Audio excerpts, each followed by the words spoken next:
Hello, ladies and gentlemen, and welcome to International Film Festival Etiuda&Anima. My name is Paulina, and I'm pleased to introduce you our next guest. It's Ziyoo Hwang. Hello. Hello, nice to meet you. Ziyoo is the director and author of the short animation movie The Fog. So, welcome again. Thank you for having me. And I would like to start with a really basic question. What is this mysterious fog we can see in your animation? And can you explain us this metaphor? Yes, so the term is from Virginia Woolf. She described her depression as a nebulous fog. So I've been interested in mental health issues, especially depression and anxiety amongst young adults for a while, and I've been making visual works, including still images, graphic novels, and animations about them during my bachelor's. And then I expanded the research in this field over my master's, and I finished the dissertation talking about the fog that is hunting us, based on Mark Fisher's idea in his book Capitalist Realism. He argues that there is a widespread anxiety and in our society caused by capitalism. I observed more and more people, especially those in my age group, millennials and Gen Z, getting affected by mental health issues even before the pandemic. In the world ruled by numbers, I saw of uncertainty and isolation. The numbers are really the bank account, but also in time, height, weight, likes, followers, grades, and so on. So I was trying to visualize this for covering us, working as the filter, altering our perception of our lives, making us more anxious and depressed. Okay. Would you like to share with us some maybe your personal stories? Because you told us that you can observe this kind of fog or anxiety, depression among your friends. Can you tell us a bit how it looked like, how they behave, and what does it mean to you? I think it's more like nowadays you can just post your stories online, so you kind of see people just posting how they are enjoying their lives, and some people get a bit upset about watching them, and then it's all about like showing how I'm doing and then comparing yourself with others. I think it's like a common thing, and that's something I've observed as like the other people, other person. I'm not really that kind of. I don't know how to say that. I don't know how my friends felt personally, but it was like what I observed as someone else. It's like how those folks are covering us. Okay, thank you. Could you tell us, because fog as a weather phenomena cause such situation that we don't know where we are. We just lost ourselves in the space. We don't see a perspective. So could you tell us if we miss something because of that fog, because of that depression and anxiety which we'll have during our whole life right now? Yeah, so in my dissertation, I wrote about the I saw when I was living in a city by the sea a few years ago. It concealed everything that I could see nothing clearly. All I could see were some blurred lights moving around, and it made me even more sensitive to the outer worlds, the sound, smell, temperature, and so on. And then a few years later, while I was walking in the fog from The Blind Passenger by Olafur Eliasson, it reminded me of that. All the people walking together with me didn't look the same outside the fog. I only could see their ghost-like silhouettes and sense their presence by the noise they were making. But I knew they were the same person, same people I saw outside the fog. I also talked about other artists visualized fog like the layers and Charlotte Solomon's Life for Theatre works in Monet's paintings. So I was asking myself, was the nebulous world covering us working the same? The world we are living now, is it real? There might be a better world underneath the fog. As someone who's always been like sensitive and anxious, I wanted to tell myself and other people around the world who are living in the same country, as Ziyoo Hwang, the director of Parasite, said.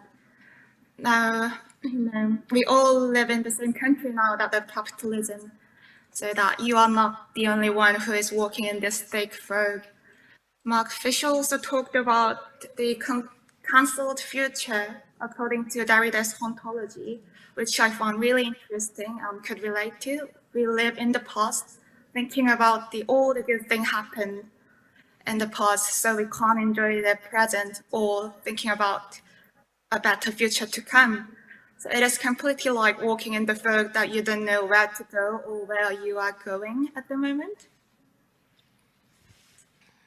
Okay, thank you. Yeah, we have this, I would say, 80s sentimental movies or culture which help us to, I don't know, feel better, but at the same time, we are not able to think about other ways of creating a culture in a modern time. So I'm really glad that through your animation, we are able to actually cope with that anxiety and that depression about what you were talking about. Another thing I have noticed in your animation, which I find it really interesting, was the sound effects, because we mainly can hear in your animation movie, I don't know, phone sounds, ringtones, sounds of the notifications. And while I was watching this animation, I did realize that they are so annoying. And when I heard the ringtone, I tried to pick up my phone, and I felt this anxiety right away. So that was interesting, I think. And that's my question, if it was made on purpose by you. Yes, it was like on purpose to annoy people. Personally, I don't like the alarm sound in the morning. It is like, okay, it's time to go to school or time to go to work. Also, siren, if you live in a big city, you hear them every 5 minutes or so. And it made me freak out every time during the first stage of the pandemic. And I am not a fan of the mail alerts either. Like bombarding mailboxes during the lockdown added more anxiety in my life.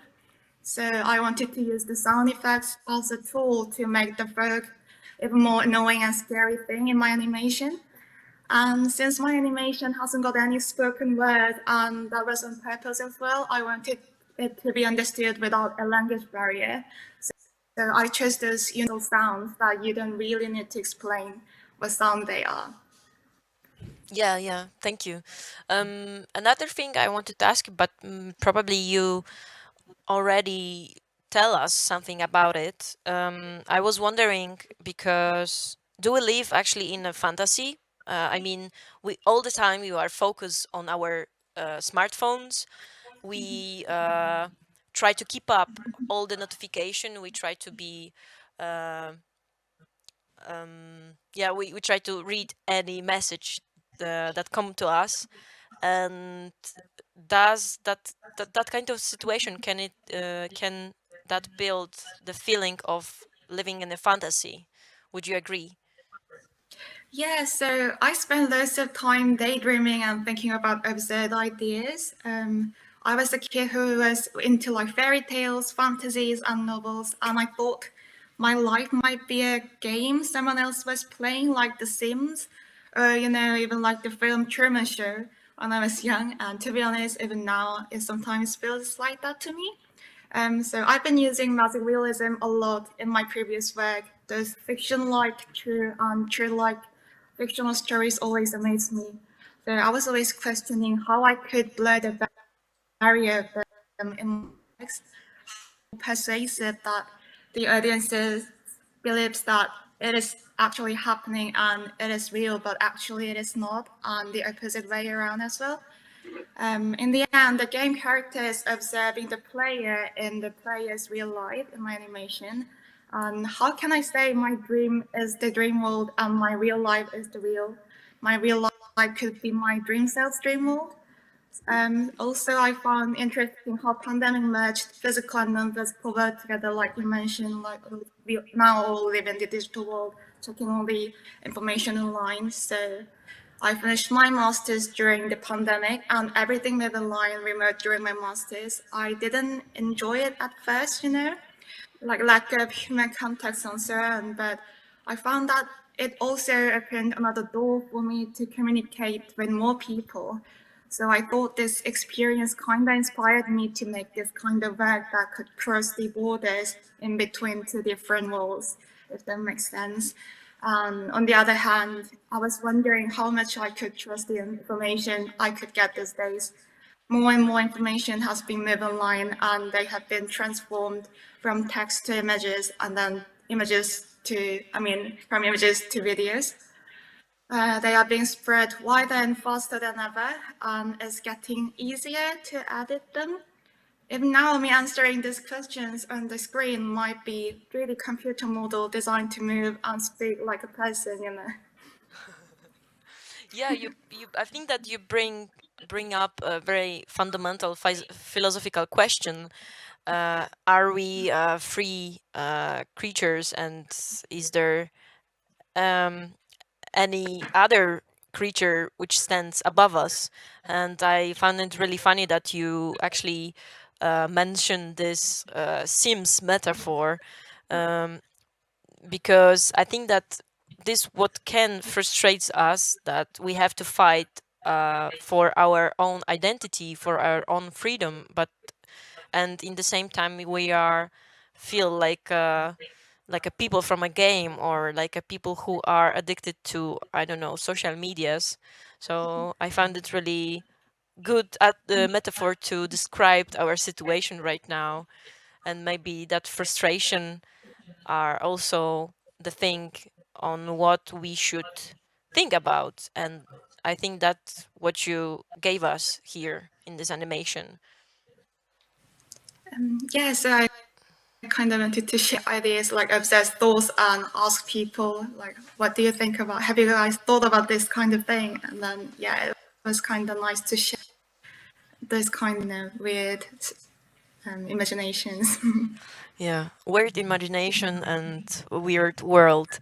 The fog, that was the author, Ziyoo Hwang, of this animation. Thank you for being with us, and thank you for all the answers and the whole philosophy you share with us, which was the inspiration to your animation movie. Thank you.